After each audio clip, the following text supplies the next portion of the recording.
It is a real pleasure for me to introduce Deshawn Sambrano. I always enjoy meeting the student nominators, and they always turn out to be very impressive individuals, like the teachers they nominate. This one was a particular pleasure for reasons you'll find out a little bit later. Deshawn came from a violent home, a father who was involved in drugs and spent time in jail. Parents who eventually split. At one point he was removed from the home and sent to live with other relatives, and he also spent time living with both his father and his mother. Somehow, coming out of this difficult background, he ended up where he's now at Cal State Fullerton as a junior with a 3.9 GPA, 4-point in psychology. He's majoring in psychology and philosophy. He's a McNair Scholar, a national award given to first-generation, low-income, and underrepresented members of underrepresented groups. In college, he's the lead statistician for the Center for Research on Education, Access, and Leadership. It's extremely unusual, by the way, to run into prospective psychology graduate students who actually know statistics, so I'm sure he will be very much in demand. He plans to go to grad school in cognitive neuroscience and to become a psychology professor at a major research university, and this is why it was such a pleasure for me, because I am a psychology professor at Purdue University. And I think his goal is very commendable, and he might consider applying to Purdue. And cognitive neuroscience actually will make him employable, which many areas of psychology are not. So we had a very nice talk about his research on facial recognition and familiarity, and I can tell you he knows a lot about the field. He's thought a lot about his research. I won't spend time giving you all the details, but they were exciting to me, and so it's really, really a great pleasure to introduce Deshawn to you.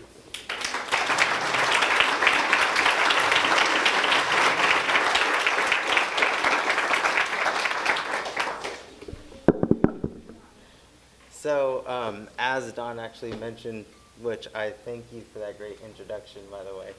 So as he mentioned, I actually grew up from a household that had a lot of violence in it. And so from this, school and football or sports became my outlet. But the problem was that I felt that I was a smart person, but if I tried at school and I didn't succeed, then that means I'm not really smart. So I was always scared to go up and try and do all my homework or try really hard on the test or study, because if I didn't make it, if I didn't get straight A's, then I'm not really as smart as I thought I was. And so this reflected my 9th grade year, and so I got a very low GPA because obviously you can't get good grades if you don't study and don't do your homework. And to compound the effects, during the summer vacation for my 9th grade year, I was actually taken from my home between my parents because of this violence, and I was taken away. I eventually came back, and luckily I stayed where I was going to high school, which is the actual key to my success today. So I enrolled in Mrs. Bruhnke's Honors World History course, and it was an instant transformation. The moment you walked into her door, it was completely different than every other teacher that you had, because first thing, she's standing at the door greeting every student coming in, and it's not just, oh, hello, welcome. No, it's a very warm tone and a very warm and bright smile that she greets everyone with. And so with this, we already have this, okay, why you're being very nice, not like everyone else, strange. So we all sit down. So we're kind of trying to figure out ourselves out. We're still in our beginning half of our high school career, and then we realize very quickly that this is a class that we're all going to enjoy. And so this class actually brought me back into being motivated into school, and it was very relevant or prevalent that she had very high expectations. But the one thing that I commend her for is that instead of lowering her expectations, she provided the additional support needed for all of us to meet all of those expectations. So she would stay at every lunch and nutrition and have the whole classroom full of students who needed assistance, or just needed somebody to talk to, which very much was myself, and I was always there. And that became the highlight of my day. And so because of this, we ended up connecting on a personal basis. And so even though the following year I didn't have her for a teacher, but two of my relatives that helped raise me, they actually passed. And so I was going through this very tough time, and I isolated myself again. Once again, I was unmotivated to go to school, didn't really bother with grades. It wasn't important to me until my friend Michael, another one of her students, came to me and said, okay, if you're not going to talk to me, you're just going to follow me. And I said, okay, where are we going? Mrs. Bruhnke. So we walked into Mrs. Bruhnke's room, and she sat me down, we talked, and she didn't explain that, oh, it's just going to be okay. She told me not only that it's going to be okay, she supported me, hugged me, and she let me know how to make it better, I come from this point where I'm down in a crevice, and how do I bring that out and continue on where I want to go. And then it's not over, because now my senior year, and I get into her her AP psychology course, which this is the first time the school is offering this course.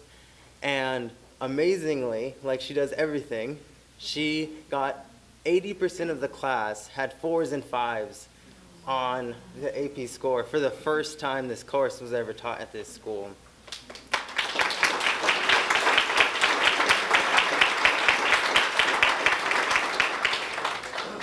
And the entire dynamic changed. Everyone was interested in psychology, interested in this new field that no one had really known, because in high school we don't get to choose all of the possible subjects that are out there.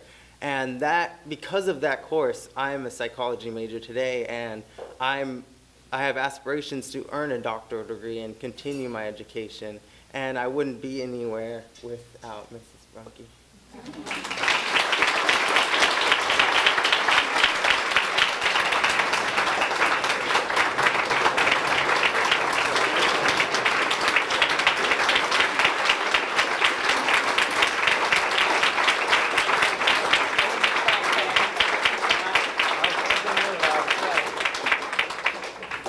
So now I'm crying.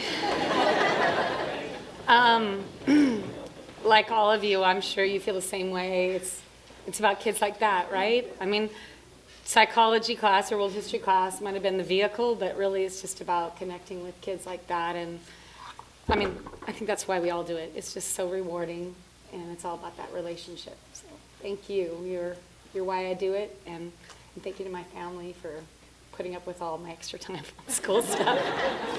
Thank you for this organization for honoring us. Thank you.